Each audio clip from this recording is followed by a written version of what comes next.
O Catecismo em um ano.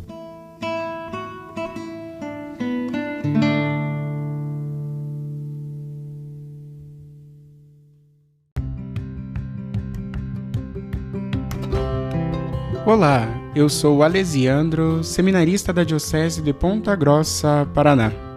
Você está ouvindo o podcast O Catecismo em um ano. Vamos ler todo o Catecismo da Igreja Católica ao longo de 365 episódios. Estamos utilizando a tradução em português apresentada pela CNBB em 2013, baseada na edição típica em latim. Baixe o plano de leitura por meio de um link que você encontra na página do Instagram, @o Catecismo em um ano, ou na descrição deste podcast.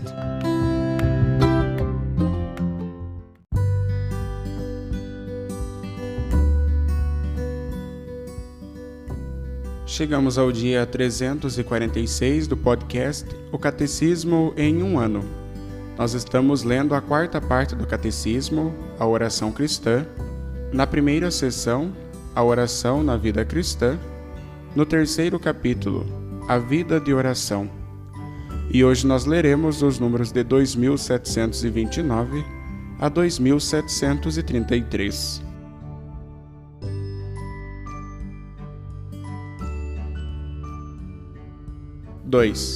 A humilde vigilância do coração. Diante das dificuldades da oração. A dificuldade comum de nossa oração é a distração. Esta pode se referir às palavras e ao seu sentido, na oração vocal. Pode, porém, se referir mais profundamente àquele a quem oramos, na oração vocal, litúrgica ou pessoal, na meditação e na oração contemplativa. Perseguir obsessivamente as distrações seria cair em suas armadilhas, já que é suficiente voltar ao nosso coração. Uma distração nos revela aquilo a que estamos amarrados. Essa tomada de consciência humilde diante do Senhor deve despertar nosso amor preferencial por Ele, oferecendo-lhe resolutamente nosso coração, para que Ele o purifique. Aí se situa o combate, a escolha do Senhor a quem servir.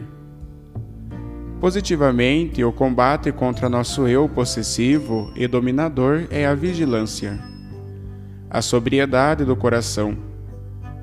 Quando Jesus insiste na vigilância, ela está sempre relacionada com Ele, com sua vinda, com o último dia e com cada dia, hoje. O esposo vem no meio da noite. A luz que não deve ser extinta é a da fé. Meu coração se lembra de ti. Buscai minha face, conforme o Salmo 27, versículo 8. Outra dificuldade, especialmente para aqueles que querem sinceramente orar, é a aridez. Esta acontece na oração, quando o coração está desanimado, sem gosto com relação aos pensamentos, às lembranças e aos sentimentos, mesmo espirituais. É o momento da fé pura que se mantém fielmente com Jesus na agonia e no túmulo. Se o grão de trigo que cai na terra não morre, fica só, mas se morre, produz muito fruto. Conforme João capítulo 12, versículo 24. Se a aridez é causada pela falta de raiz, porque a palavra caiu sobre as pedras, o combate entra no campo da conversão. Diante das tentações na oração. A tentação mais comum, mais oculta, é a nossa falta de fé, que se exprime não tanto pela incredulidade declarada, quanto por uma opção de fato. Quando começamos a orar, 1000 trabalhos ou cuidados, julgados urgentes, apresentam-se como prioritários. De novo, é o momento da verdade do coração e de seu amor preferencial. Por vezes, nos voltamos para o Senhor como último recurso. Mas de fato acreditamos nisso?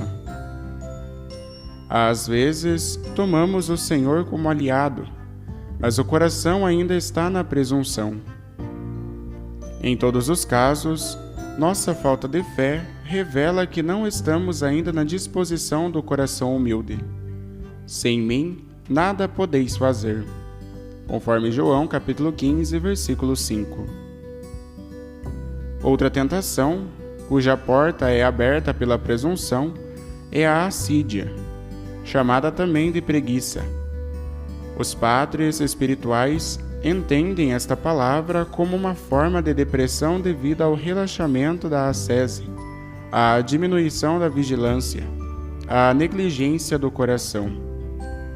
O espírito está pronto, mas a carne é fraca.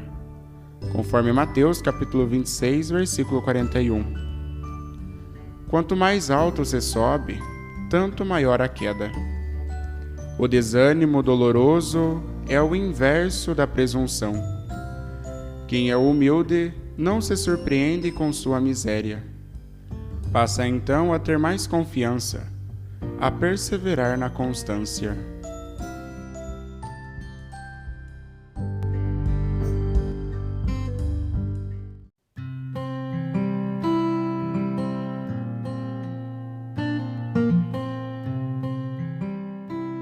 Como comentário adicional para o episódio de hoje, nós iremos ouvir a catequese do Papa Francisco sobre distração, aridez, assídia. A audiência geral, Pátio São Damaso, quarta-feira, 19 de maio de 2021.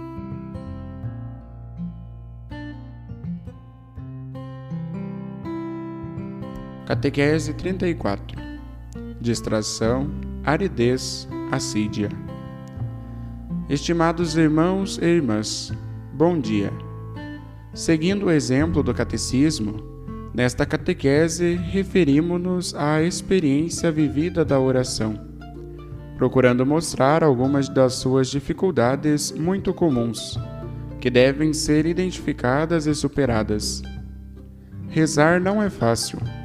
Há muitas dificuldades que surgem na oração. É preciso conhecê-las, identificá-las e superá-las. O primeiro problema que se apresenta para aqueles que rezam é a distração, conforme o Catecismo da Igreja Católica, número 2729. Começas a rezar e depois a mente roda pelo mundo inteiro. O teu coração está ali, a mente está acolá. A distração da prece. A oração convive frequentemente com a distração. De fato, a mente humana tem dificuldade de se concentrar por muito tempo num único pensamento. Todos nós experimentamos este turbilhão contínuo de imagens e ilusões em movimento perpétuo, que nos acompanha até durante o sono. E todos sabemos que não é bom dar seguimento a esta inclinação fragmentada. A luta para alcançar e manter a concentração não se limita à oração. Se não se atinge um grau de concentração suficiente, não se pode estudar com proveito, nem se pode trabalhar bem. Os atletas sabem que as competições são ganhas não só pelo treino físico, mas também pela disciplina mental. Acima de tudo, pela capacidade de estarem concentrados e de manter alerta a atenção. As distrações não são culpadas, mas devem ser combatidas. No patrimônio da nossa fé há uma virtude que é frequentemente esquecida, mas que está muito presente no Evangelho. Chama-se vigilância. E Jesus repete-o com frequência: vigiai, rezai. O Catecismo menciona-a explicitamente na sua instrução sobre a oração, conforme o número 2730. Jesus chama frequentemente os discípulos ao dever de uma vida sóbria, guiada pelo pensamento de que mais cedo ou mais tarde ele voltará, como um noivo volta das bodas ou um senhor da viagem. No entanto, sem saber o dia nem a hora do seu regresso, todos os minutos da nossa vida são preciosos e não devem ser desperdiçados em distrações. No momento que não conhecemos, a voz do nosso Senhor ressoará. Nesse dia, bem-aventurados os servos que ele encontrará laboriosos, ainda concentrados no que realmente importa. Não se dispersaram perseguindo todas as atrações que lhes vinham à mente, mas procuraram empreender o caminho certo, praticando o bem e desempenhando a própria tarefa. Esta é a distração, que a imaginação roda, roda, roda. Santa Teresa definia esta imaginação que roda, roda na oração, a louca de casa. É como uma louca que te faz rodar, rodar. Devemos impedi-la e aprisioná-la com a atenção. O tempo da aridez merece um discurso diferente. O catecismo descreve-o deste modo: o coração está seco, sem gosto pelos pensamentos, lembranças e sentimentos, mesmo espirituais. É o momento da fé pura, que se aguenta fielmente ao lado de Jesus na agonia e no sepulcro, conforme o número 2731. A aridez faz-nos pensar na Sexta-feira Santa, na noite e no Sábado Santo, o dia inteiro. Jesus não está presente, está no sepulcro. Jesus morreu, estamos sozinhos. E este é o pensamento mãe da aridez. Muitas vezes não sabemos quais são as razões da aridez. Pode depender de nós, mas também de Deus, que permite certas situações na vida exterior ou interior.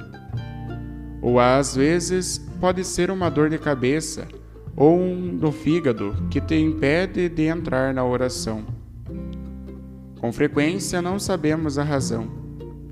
Os mestres espirituais descrevem a experiência da fé como uma alternância contínua de tempos de consolação e tempos de desolação. Momentos em que tudo é fácil, enquanto outros são marcados por uma grande dificuldade. Muitas vezes, ao encontrarmos um amigo, dizemos: "Como estás?" "Hoje sinto-me abatido."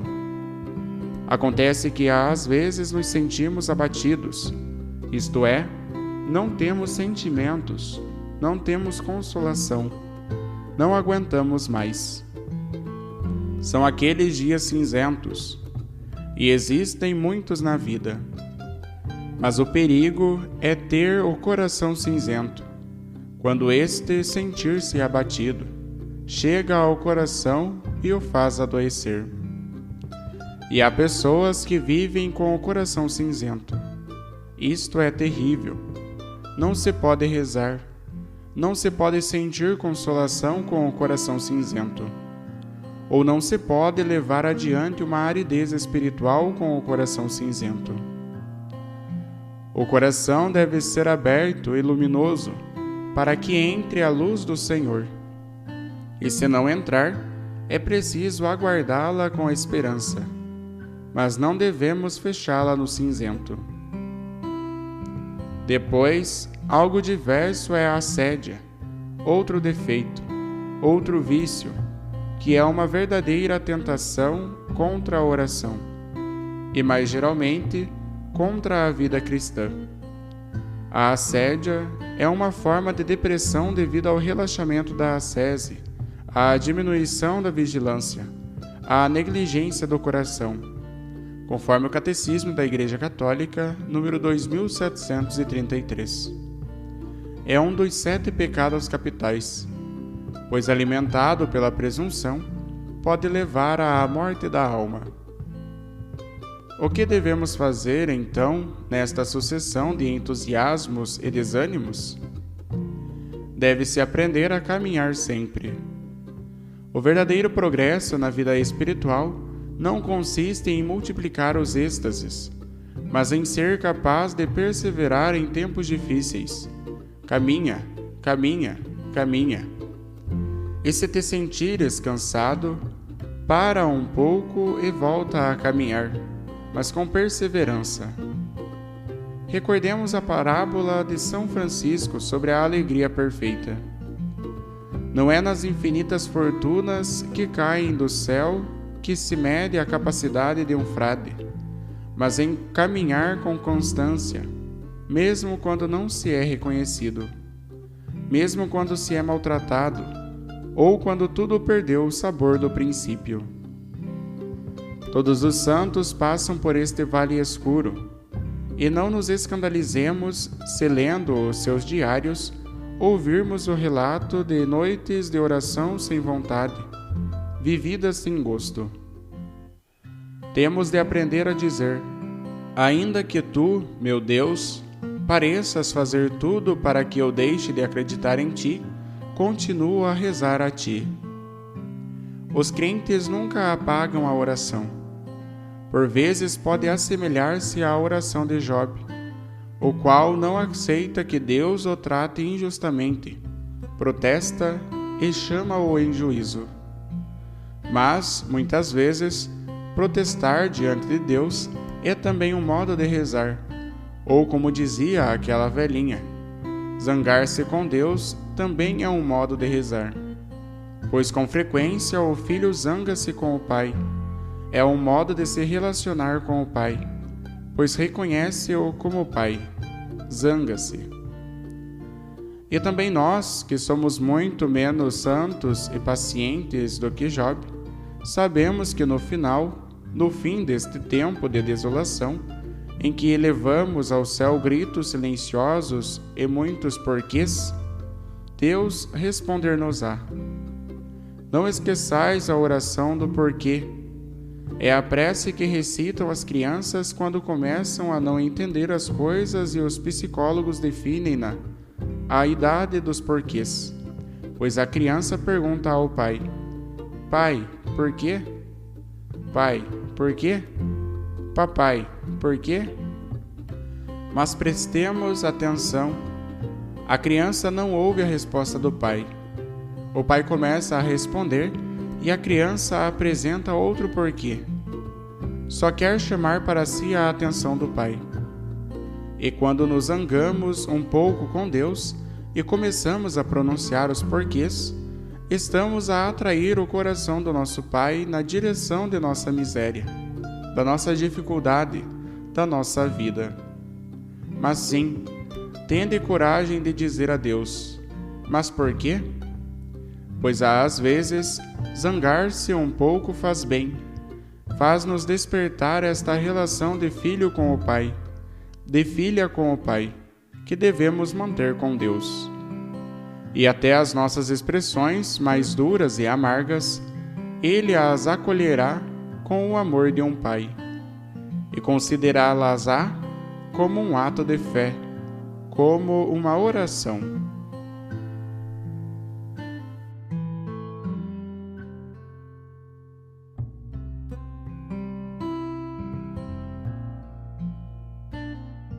Os textos das catequeses papais encontram-se na íntegra no site da Santa Sé, vatican.va.